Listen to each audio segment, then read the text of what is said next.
if you've been doing the work to align yourself with your dream and align yourself with your empowerment.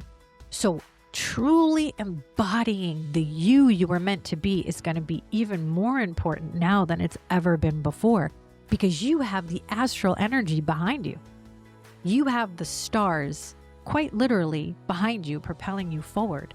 And if you've been prepping for this moment and you have been fully in yourself, then you have a path to victory. Hi friends, welcome back to Call Cut with Angelique. Today I want to talk about ambition, ego, material success, and the illusion that keeps people running but not finding. Now, all of this is usually tied to money, and money is not inherently bad, and visibility is not inherently bad. But when you chase those things, believing that they contain power, or even worse, that they will bring you power, you disconnect from the real source of it. And that disconnection changes how you move through the world. So let's break this down and let's start right from the beginning with the misunderstanding of power. Now, as I said, there's nothing inherently wrong with wealth or influence or status. The material world in and of itself is neutral, but attachment to it is not. So when you believe that power lives in something external, you begin to negotiate your integrity to obtain it. You adjust yourself to be accepted. You perform for people outside of your real self just so that you're approved or liked or you could fit in. And you begin competing with other people in order to be validated into those social circles or into those groups or whatever it is that you're seeking to be a part of. Now, here's the paradox. The more you chase power externally, the less internally powerful you feel. Because if your confidence depends on outcomes, then your subconscious tells you that you are never safe. You are always trying to find that next thing to make you feel validated and okay in this world. And if your identity depends on it, silence becomes terrifying. If your worth depends on money, then loss becomes catastrophic. That's not power, friends. That's dependency. And dependency breeds fear. Fear breeds comparison. Comparison breeds competition. And competition without grounding breeds stepping on other people. And this isn't to say that people who do these things are evil or bad. No, most of this is subconscious programming. People don't even realize they're doing it. What it comes from is fear. Fear that if you are not part of something, if you are not part of the tribe, if you are not accepted, then somehow you are going to be annihilated. Now, let's talk about this for a second because this is a real fear. Human beings as a whole have always been distrustful of anything that is different than them, anyone that has a different consciousness than they do. And in that, they seek to destroy that consciousness because it doesn't align with their own. If you look at how this plays out in our society today, look at different religions. Historically, different religions try to annihilate each other because they don't share the same belief. They don't share the same consciousness. Now, we could go into how they really do when you break it down, because a lot of religions run in parallels and they have a lot of parallel teachings. However, the concept that mine is better than yours, or I am superior to you, or I have more power than you is what people are ultimately afraid of. And in our world, having money, having power, having status makes you believe that you are powerful and therefore untouchable. Now, let's break this part down to the real source of power, because this is actually false. Yes, you may get into the best restaurants. Sure. You may get the most beautiful man or the most beautiful woman. Okay, you're going to get a few brand deals. Sure. But that's not power. Okay. Power isn't found in the material world. It's expressed through it. It's not created by it. The material world is nothing but a mirror. So you cannot find anything outside of yourself that does not first exist within you. Confidence, self-worth, security, abundance, love, authority, these are all internal states that then create external reality. And this is where people misunderstand manifestation, higher consciousness, or even dimensional language, because they believe it's about escaping the world. It's not. It's about mastering the mind that creates the world, your mind. And you elevate when you understand A, my thoughts create my experience. B, my belief shapes my decisions. C, my decisions shape my outcomes. And the most important piece of all is your choice. This is what free will actually is. It's the choice. You choose your intention, you choose your orientation, you choose whether your ambition comes from fear or alignment. And that is true sovereignty. That is where empowerment comes from, not in the car or the titles or the recognition, in the choices that you make every single day to elevate your consciousness. There's a lot of different theories as to why ego-driven chasing creates chaos in the brain, but I want to talk about the ego without demonizing it, because all the ego is, when we break it down, is simply identity. But when identity attaches to external markers, it becomes fragile.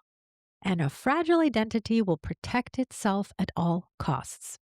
This is why people chase status, and this is why people chase money, and this is why people step over other people. Not because they feel inherently powerful, but because they feel powerless without these symbols protecting them. If I need the title to feel important, then I will guard it with my life. If I need the money to feel safe, I will hoard it. If I need the spotlight to feel worthy, then I will fight for it. This is a lower loop, a lower vibrational energy, and it's survival-based ambition. This is the way we've been taught to create. So when you find yourself or you find others in these negative feedback loops, we have to have deep-rooted compassion for them, because this is how society is created. Dog eat dog world. You step on who you step on. What is capitalism? Capitalism is, everybody goes out there, and if you make it happen and you get that money and you get this and you get that, however you do it, if you get it, it's yours. And all of these illusions have people driving and hustling and moving forward and kind of dropping their human side of compassion and empathy. And actually, those who are a little bit more soft, who are kinder, who do open up their hearts more, they find themselves getting used or taken advantage of by people who have high ambition. But high ambition hides a fragile identity, because whomever is going after that thing, they're going after a thing that has been created, a status or a status symbol that has been created in the material world. Again, if they feel powerless without that symbol, then they're really not coming from a place of empowerment.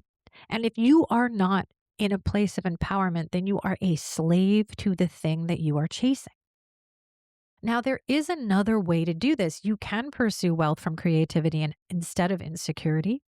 You can pursue influence from service to others instead of ego, which is service to self. You could pursue success as an expression of who you already are, not necessarily trying to fit into some box. And that difference is internal. It's always internal. So here's the real question. Where are you borrowing power, and where can you reclaim it? So close your eyes if you can. Take a breath and think about something you deeply want right now, whether it's money, whether it's recognition, a relationship, a promotion, anything. And ask yourself honestly, if I got this thing tomorrow, what would it give me emotionally? Would it give me security, validation, significance, belonging? And then go deeper. Ask yourself, is that emotional state actually available to me right now, independent of that outcome? If the answer is yes, even a little yes, then you are starting to sit in your power. You're no longer outsourcing it. You're choosing to generate the feeling first, to anchor that security first, to embody that confidence first. And that's alignment, because it's coming from a real place. Embodiment is really important. If you don't embody that with which you are trying to become, then you are always going to be standing outside of yourself. And what that means is you will always be chasing some version that you have not quite attained, because you have not stepped into your own energy. You have not aligned with that thing that you wish to become in the world. Even if that's something as simple as, I want to be a better parent. I want to be a kinder person. So put your mind in that space, call cut on the idea that you can't have something or be something or that's not for you. Call cut on that. Stand in this moment and say, who am I right now? Where can I find appreciation points? Where can I find the parts of me that are really good at this or that or the other thing, and really hone in on all the things that you're spectacular at? How you move in the world, how you treat people. These things count a lot more than how much money you have, how popular you are, how much engagement you get on social media. These things don't matter. And when you are fully aligned, they really don't matter because the right people will find you regardless of how much influence you think you have in the world. If you have performative influence without embodiment, then that's where we get our phonies, right?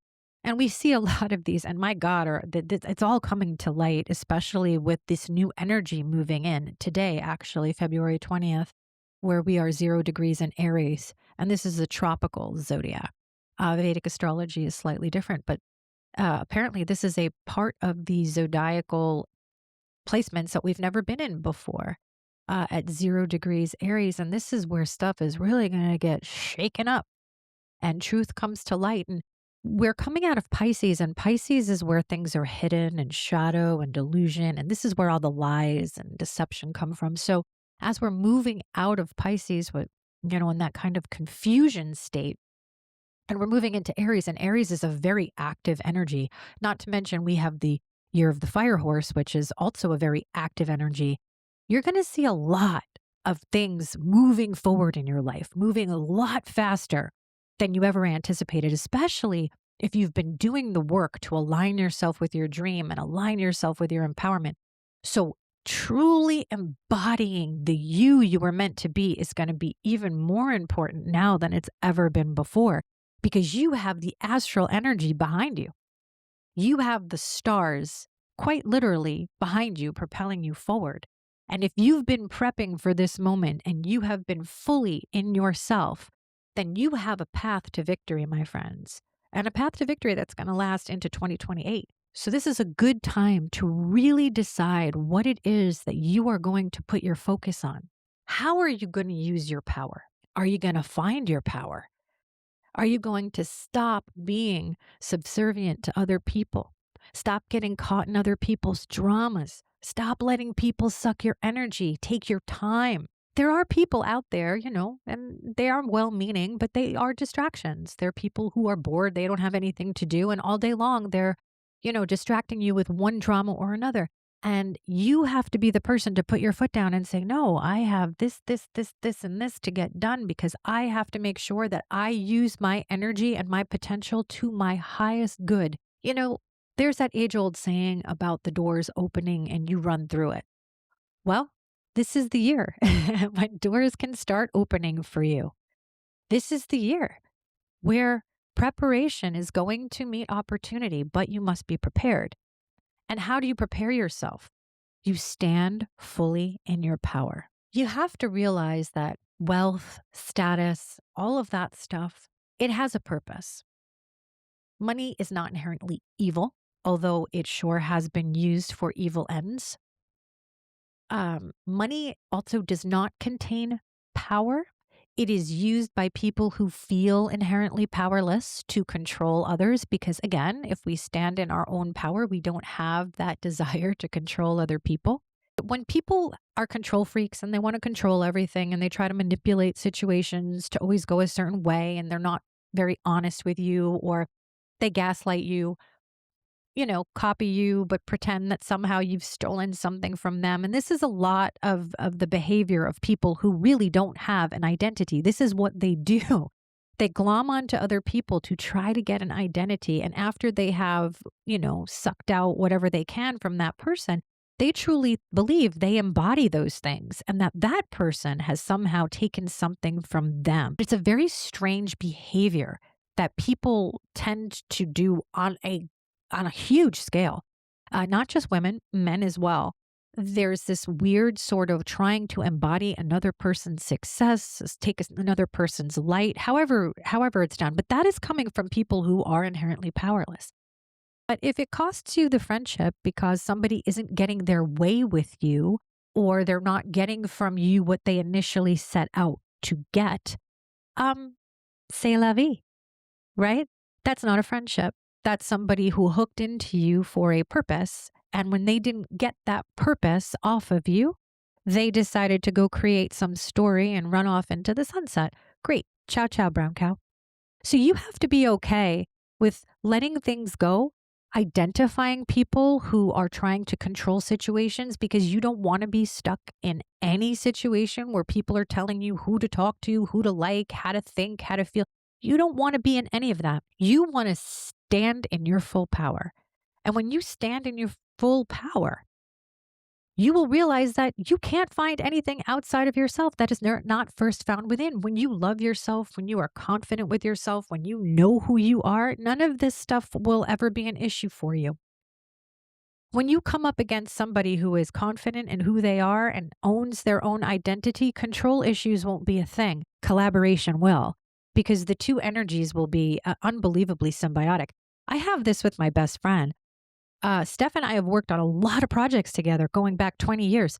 Sure, there are times that we yell at each other. Sure, there are times that we have disagreements. But as a whole, we are incredibly collaborative. We can sit there for hours and hours and hours working together on a project and going through different facets of it. And again, we may not agree, but we can talk our way into it and out of it. And we figure it out and we make these fabulous productions. And we've been doing this for a while. We did this going back to 2009. It's wonderful when you can find people like that, but you yourself also have to embody that. She embodies that. She's very, very confident. She's very, very secure in who she is. I embody that as well to an extent. I've had to work hard to get there. She's had it a lot longer than it's taken me a lot longer to get to that point, but eventually I've gotten to a point where I understand who I am, my identity attached to that, where I want to go and who I want to go with me. I understand that money is not a means to an end. I understand that fame is elusive and it's something that traps you. I understand that if you want to be someone who is of service to other people, then you just have to show up as who you are. And you have to accept that all people are different and go for those compassion points and find the empathy, to have for people who are on different journeys and they're having a different experience. This isn't to say that you should tolerate disrespect. You should absolutely never tolerate disrespect. Again, when you understand power, you know how to put that boundary up. You know exactly what you need to do in order to get that material world to reflect back to you love, abundance, authority, and purpose. And when you realize that the material world is just one aspect, that it doesn't actually define you, that you are a soul, you are stardust. You are far bigger than this avatar that you are stuck in right now. You are huge. You are incredible. And when you really understand that, you will do everything. You will build, you will create, you will earn, you will lead, you will expand from a place of inner authority, of inner sovereignty, of light, not from hunger, not from fear, not from desperation, because the most powerful person in the room is not the one with the highest status. It's the one who will still be unapologetically them, even if everything disappeared tomorrow.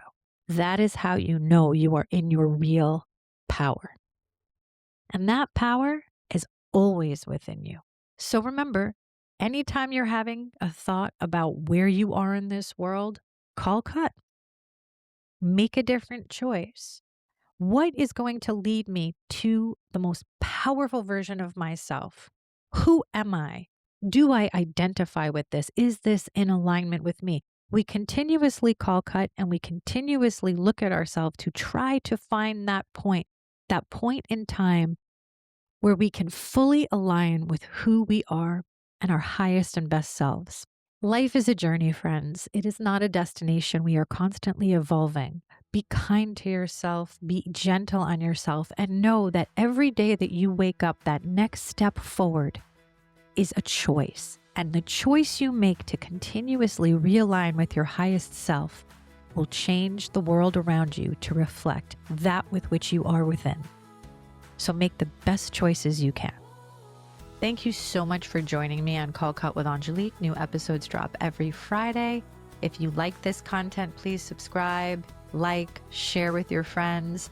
And remember, folks, no matter what life gives you, you must always keep shining.